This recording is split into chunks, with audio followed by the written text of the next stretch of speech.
A pornografia é capaz de atrair e seduzir uma pessoa a ponto de não conseguir mais dominar seus desejos e se libertar.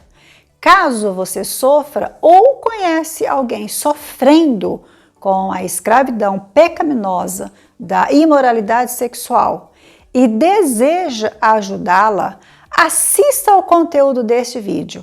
Ele fará grande diferença em sua vida e na vida de outras pessoas.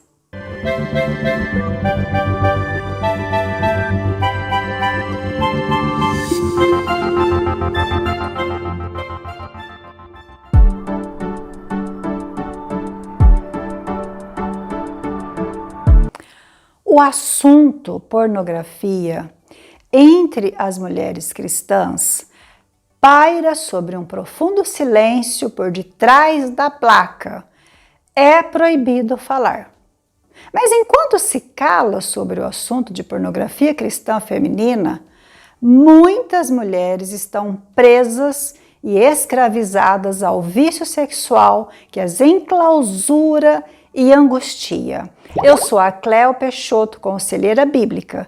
O conteúdo de hoje vai mostrar a opinião de Deus sobre a pornografia e como se livrar dessa poderosa influência que, de modo tão rápido e fácil, corrompe e domina a mente. Imagino o quanto vocês devem estar surpresos com o assunto de hoje. Confesso que eu também estou. Eu digo isso porque esse assunto parece estar mais ligado ao território masculino, não é verdade? E é muito difícil ouvir cristãos advertindo ou então orientando mulheres sobre os perigos da pornografia. E foi exatamente por isso que me dispus, mesmo que desconfortável, falar sobre esse assunto. Meu intuito é orientar e advertir biblicamente sobre os perigos desse pecado que a mulher cristã tem sofrido. Muitas mulheres não só usam a pornografia, como estão escravizadas a ela. Meu objetivo é apresentar uma proposta bíblica que liberte as mulheres envolvidas com a pornografia com base no que Deus pensa sobre esse assunto. Os fundamentos que eu vou usar aqui estão todos contidos na palavra de Deus. E claro que o assunto que vai ser tratado, a forma com que ele será abordado, ele só é aplicável e ele só pode ser aplicado às mulheres que um dia receberam o Senhor Jesus Cristo como Senhor e Salvador da sua vida, nasceram de novo e têm a convicção de que o Espírito Santo habita no seu coração. Que tal então a gente começar falando sobre o que Deus pensa sobre o sexo, já que pornografia está relacionada ao prazer sexual? Como tudo que Deus criou tem um propósito, o sexo também tem. Sexo é bom, porque tudo que Deus criou é bom. Sexo não é pecado. A forma como lidamos com ele é que pode se tornar pecaminosa. Deus criou o sexo para ser desfrutado nos relacionamentos entre um homem e uma mulher, ou seja, ele é reservado para o casamento. Isso é fácil conferir lá no livro de Gênesis, capítulo 2, versículo 24, e também no livro de Hebreus, capítulo 13, versículo 4. Deus, ao projetar o sexo, não pensou que deveria ser para satisfação e nem para satisfazer os propósitos egoístas do coração humano. Isso pode ser conferido lá no livro de Provérbios, capítulo 5, versículos 18 e 19, e também lá em 1 Coríntios, capítulo 7, dos versículos 3 a 5. A prática do sexo está inclusa nos planos de Deus para procriação, prazer, relacionamento, intimidade entre homem e mulher dentro do casamento, conforme Gênesis 1, 27 e Gênesis também 2, dos versículos 18 e 24. O desejo sexual foi dado por Deus a nós e não é sujo, não é pecado. Isso está em Gênesis capítulo 1, versículo 31. O desejo sexual é uma dádiva de Deus. Se não é pecado, por que o meu coração está cheio de culpa ao ver pornografia e essa pornografia resultar em masturbação? Lembra do que eu falei anteriormente? Como e para que você está usando a dádiva dada por Deus, que é o sexo, é que vai determinar a culpa ou não. Por exemplo, se você se beneficia do sexo dentro do casamento, seguindo os propósitos de Deus, não há do que você se culpar, nem do que você sentir vergonha e muito menos do que você ter medo. Concorda? Por que é o que eu digo isso?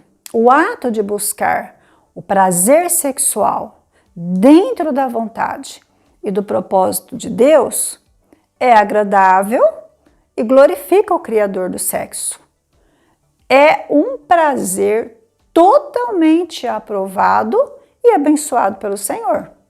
Por outro lado, se você busca se satisfazer de modo individual e egoísta, seja através do sexo no casamento ou de qualquer outra maneira, você vai ter um problema com o Criador do sexo, que é o próprio Deus. Pensando na pornografia como prazer sexual fora da vontade de Deus, identifique quais princípios da palavra que estão sendo quebrados ao fazer uso da pornografia. Então, eu vou citar aqui alguns desses princípios que estão sendo quebrados. Presta bem atenção no que eu vou falar. Então, princípios que você quebra ao fazer uso da pornografia. Primeiro, relacionamento pessoal.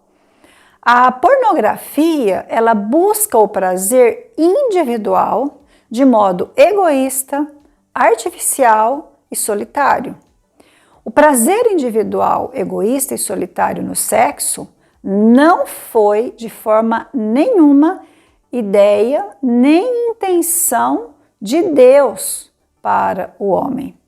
E essa forma de você obter o prazer sexual, ela é fruto da própria cobiça do homem, de acordo com o que está lá em Tiago, capítulo 1, versículos 13 e 14, que diz assim: entretanto, ninguém ao ser tentado diga, sou tentado por Deus. Ora, Deus não pode ser tentado pelo mal e a nenhuma pessoa tenta. Cada um é tentado pela sua própria cobiça quando esta o atrai e o seduz. Então veja aí que você quebra essa intimidade, esse relacionamento pessoal, porque você executa um ato individual de forma egoísta, pensando em si mesmo. Um segundo princípio que você quebra ao usar a pornografia é o princípio da procriação.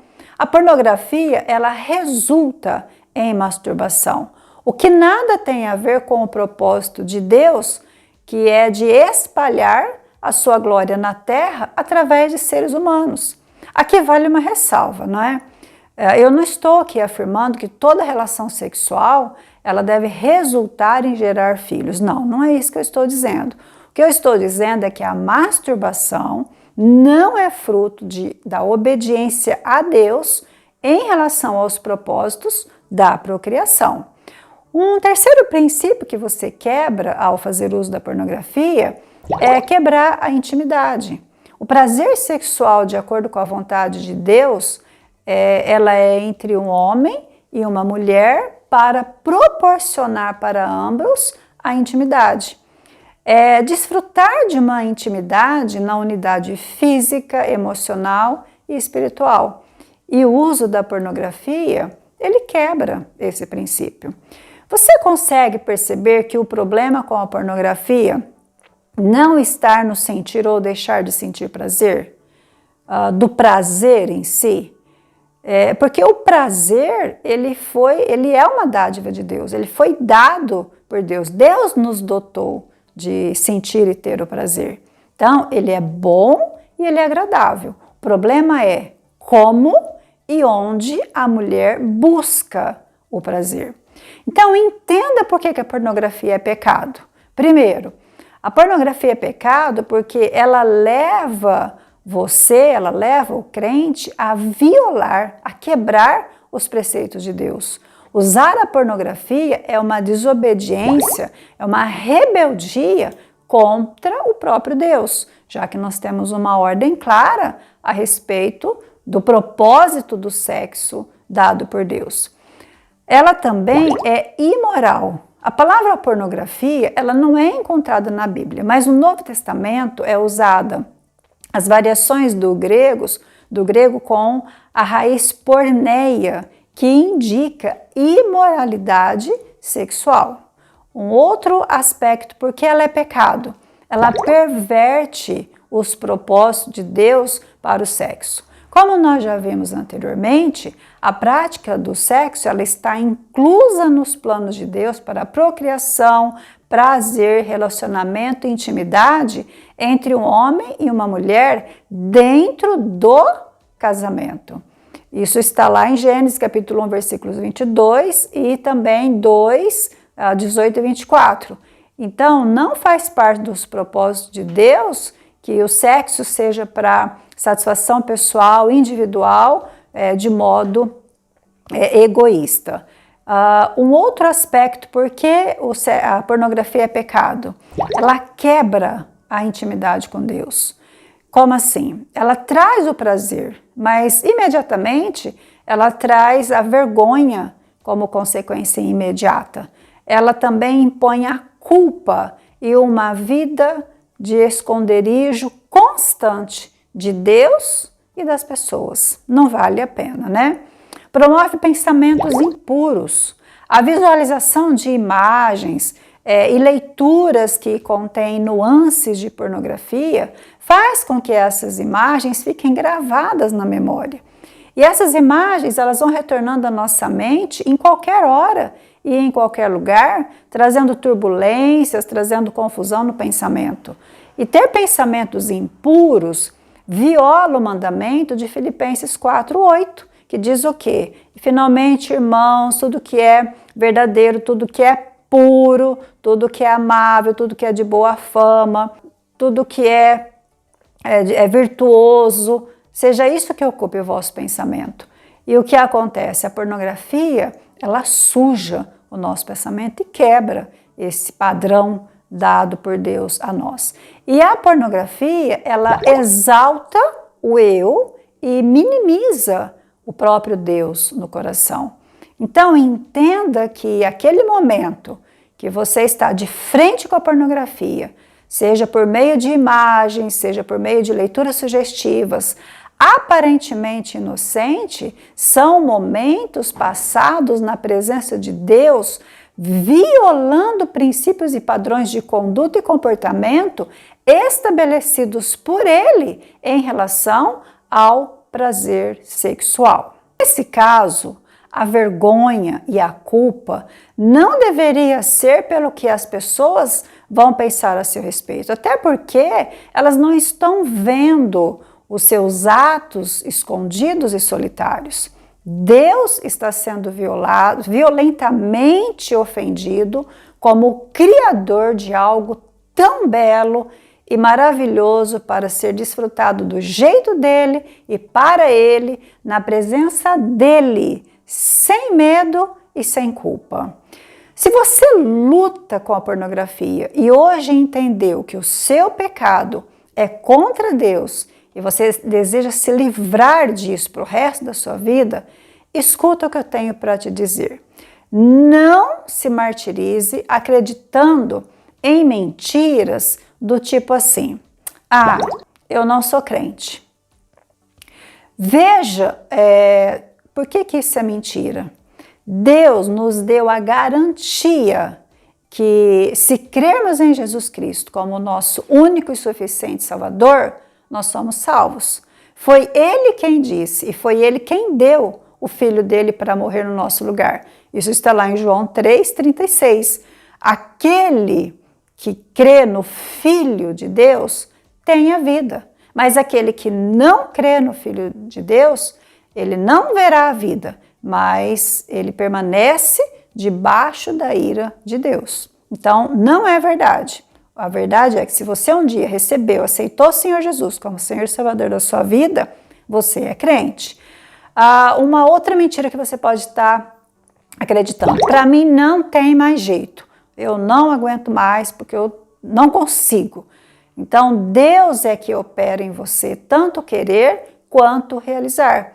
É necessário clamar a Ele, não por suas forças. Você toma a decisão de não desejar mais ofender a Deus. Agora, o resto é Ele que faz. Porque lá em Filipenses 2:13 está escrito exatamente isso. Porque é Deus quem realiza em vós tanto o querer quanto o realizar, segundo a sua boa vontade. Então, é preciso confiar nele, dispor o seu coração a não querer mais ofendê-lo. Outra mentira que você não pode ficar acreditando: eu nunca vou conseguir me livrar dessa culpa e do pecado que tenazmente me assedia. Isso é outra mentira que a gente pode confrontar com o que está escrito no texto bíblico, né? Que diz assim: visto que temos um grande sumo sacerdote, que é o Senhor Jesus Cristo, que penetrou nos céus, tenhamos firmemente a nossa confissão, porque não temos sumo sacerdote que não possa se compadecer das nossas fraquezas, porém, que como nós em tudo foi tentado, mas sem pecado, cheguemos-nos, pois, com confiança junto ao trono de graça para recebermos e alcançar misericórdia em tempo oportuno. Isso está lá no livro de Hebreus, capítulo 4, versículos 14 e 15. Então, se você recorrer ao Senhor Jesus Cristo, que foi tentado em todas as coisas, Ele pode socorrer com certeza você dessa situação. Outra coisa que você pode também acreditar: ninguém vê, não tem problema. Então, o que a palavra de Deus diz? E não há criatura alguma encoberta diante dele. Antes, todas as coisas estão nuas e patentes aos seus olhos, aos olhos daquele com quem temos que tratar, com quem temos que prestar contas. Então, queridas, não tem nada escondido aos olhos de Deus. Uma outra mentira que nós podemos acreditar: eu sou suja e imprestável. Veja o que a palavra de Deus diz em 1 Coríntios, capítulo 6, versículo 11.